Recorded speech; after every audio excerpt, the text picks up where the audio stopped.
Hi friends, good morning. ನಾನಿವತ್ತು ಬಿಸಿಬೇಳೆಭಾತ್ ಮಾಡಬೇಕು ಅಂದ್ಕೊಂಡಿದ್ದೀನಿ. ಇದರಲ್ಲಿ 2 ಲೋಟ ಅಕ್ಕಿ, 1 ಲೋಟ ತೊಗರಿಬೇಳೆ ಹಾಕ್ತಾಯಿದ್ದೀನಿ. ಈಗ ಬಿಸಿಬೇಳೆಭಾತಿಗೆ ತರಕಾರಿ ಬಟಾಣಿ, ಹಸಿ ಬಟಾಣಿ ಹಾಕಿದ್ರೆ ಚೆನ್ನಾಗಿರುತ್ತೆ taste. Carrot, beans, 1 carrot, beans ಒಂದು 10 ಸಣ್ಣಗೆ ಹೆಚ್ಕೊಂಡು ತೊಳ್ಕೊಂಡಿದ್ದೀನಿ. ಈಗ ನಾನು ಇದನ್ನೆಲ್ಲ ಕುಕ್ಕರ್ಗೆ ಹಾಕ್ಕೊಂಡು ವಿಜಿಲ್ ಹೊಡಿಸ್ಕೊತೀನಿ ನೀಟಾಗಿ. ಹಸಿ ಬಟಾಣಿನೇ ಹಾಕಬೇಕು, ಚೆನ್ನಾಗಿರುತ್ತೆ ಬಿಸಿಬೇಳೆಭಾತಿಗೆ. ಒಣಗಿದ ಹಾಕಿದ್ರೆ ಅಷ್ಟು ಟೇಸ್ಟ್ ಬರಲ್ಲ. ಈಗ ನಾನು 1 ಚೊಂಬಷ್ಟು ನೀರು ಹಾಕ್ತೀನಿ. ಅದಕ್ಕೆ 1 ಚೊಂಬಷ್ಟು ನೀರು ಹಾಕ್ಬಿಟ್ಟು ಕುಕ್ಕರ್ ಕ್ಲೋಸ್ ಮಾಡಿಬಿಟ್ಟು ವಿಜಿಲ್ ಹಾಕ್ತೀನಿ. 1 ವಿಜಿಲ್ ಸಾಕು, ಬೆಂದೋಗಿರುತ್ತೆ. 1 ವಿಜಿಲ್ ಸಾಕು.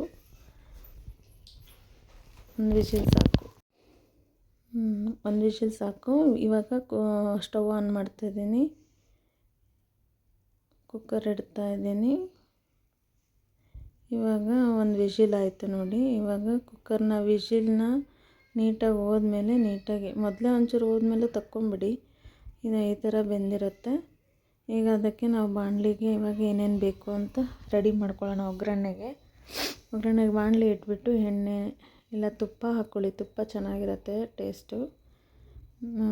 ಇವಾಗ ನೋಡಿ, ಈರುಳ್ಳಿ, ಟೊಮೊಟೊ ಒಂದೇ ಒಂದು, ಗೋಡಂಬಿ, ಬ್ಯಾಡಗಿ ಮೆಣಸಿನ್ಕಾಯಿ, ಕೊತ್ತಂಬರಿ, ಸ್ವಲ್ಪ ಕರಿಬೇವು, ಇದನ್ನೆಲ್ಲ ಒಗ್ಗರಣೆಗೆ ಹಾಕಬೇಕು. ತುಪ್ಪನೇ ಹಾಕೋದು ಬಿಸಿಬೇಳೆಭಾತಿಗೆ, ಎಣ್ಣೆ ಹಾಕಿದ್ರೆ ಚೆನ್ನಾಗಿರಲ್ಲ.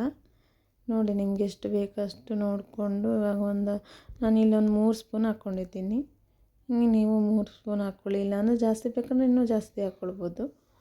ನಾನು ಆಮೇಲೆ ಸಾಸಿವೆ ಹಾಕ್ತಾಯಿದ್ದೀನಿ. ಸಾಸಿವೆ ಎಲ್ಲ ಇದಾದಮೇಲೆ 1 ಬೈ 1 ಫಸ್ಟು ಗೋಡಂಬಿ ಹಾಕ್ಕೊಳ್ಳಿ.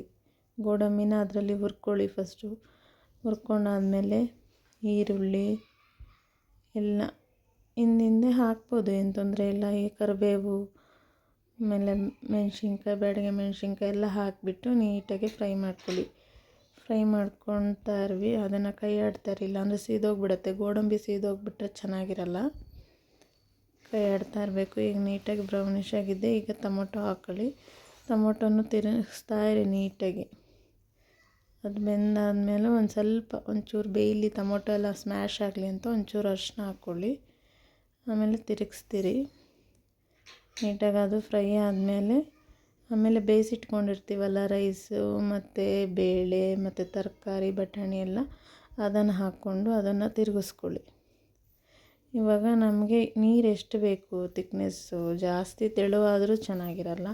ಒಂದು ಮೀಡಿಯಮ್ ಆಗಿರಬೇಕು. ತುಂಬ ತೆಳುವಾಯ್ತಂದರೆ ಬಾಯಿಗೆ ಎತ್ಕೊಳ್ಬೇಕಾದ್ರೆ ಚೆಲ್ಲೋಗುತ್ತೆ, ಬೀಳುತ್ತೆ ಸ್ಪೂನಲ್ಲಿ. ಅಷ್ಟು ಲೈಕ್ ಮಾಡಲ್ಲ ನನ್ನ ಮಕ್ಕಳು. ಅದಕ್ಕೆ ನಾನು ಸ್ವಲ್ಪ ತಿಕ್ಕಾಗೇ ಇರುತ್ತೆ ನಾನು ಬಿಸಿಬೇಳೆಭಾತ್ ಮಾಡೋದು ಈ ಥರ ಇರುತ್ತೆ. ಸ್ವಲ್ಪ ಹುಣಸೆಹಣ್ಣು ರಸ, ಹುಣಸೆಹಣ್ಣು ಅಂದರೆ ಎಷ್ಟು, ಒಂದು ಗೋಲಿಗೆ ಒಂದು ಅಷ್ಟೇ, ಜಾಸ್ತಿ ಹಾಕಬಾರ್ದು ಹುಣಸೆಹಣ್ಣು. ಆಮೇಲೆ MTR ಪೌಡರು, ಬಿಸಿಬೇಳೆಭಾತ್ ಪೌಡರ್ನ ನಿಮಗೆ ಖಾರಕ್ಕೆ ಎಷ್ಟು ಬೇಕು ಡೈರೆಕ್ಟ್ ಹಾಕಬೇಡಿ, ಗಂಟಾಗಿಬಿಡತ್ತೆ. ನೀರಿಗೆ ಮಿಕ್ಸ್ ಮಾಡಿಕೊಂಡು ಕಲಸಿಬಿಟ್ಟು ಅದನ್ನು ಹಾಕಿ. 1 2.5 ಹಾಕ್ತಾಯಿದ್ದೀನಿ ನಾನು. ನಮಗೆ ಅಷ್ಟು ಸಾಕು ಖಾರ. ನಿಮಗೆ ಖಾರ ಜಾಸ್ತಿ ಬೇಕು ಅಂದರೆ ಒಂದು 3, ಇಲ್ಲಾಂದರೆ ಒಂದು 4 ಸ್ಪೂನ್ ಹಾಕ್ಬೋದು. ನಾನು ಬೆಲ್ಲ ಹಾಕಿದೆ ಸ್ವಲ್ಪ ಟೇಸ್ಟಿಗೆ, ಬೆಲ್ಲ ಸ್ವಲ್ಪ ಟೇಸ್ಟಿಗೆ ಹಾಕ್ತಾರೆ.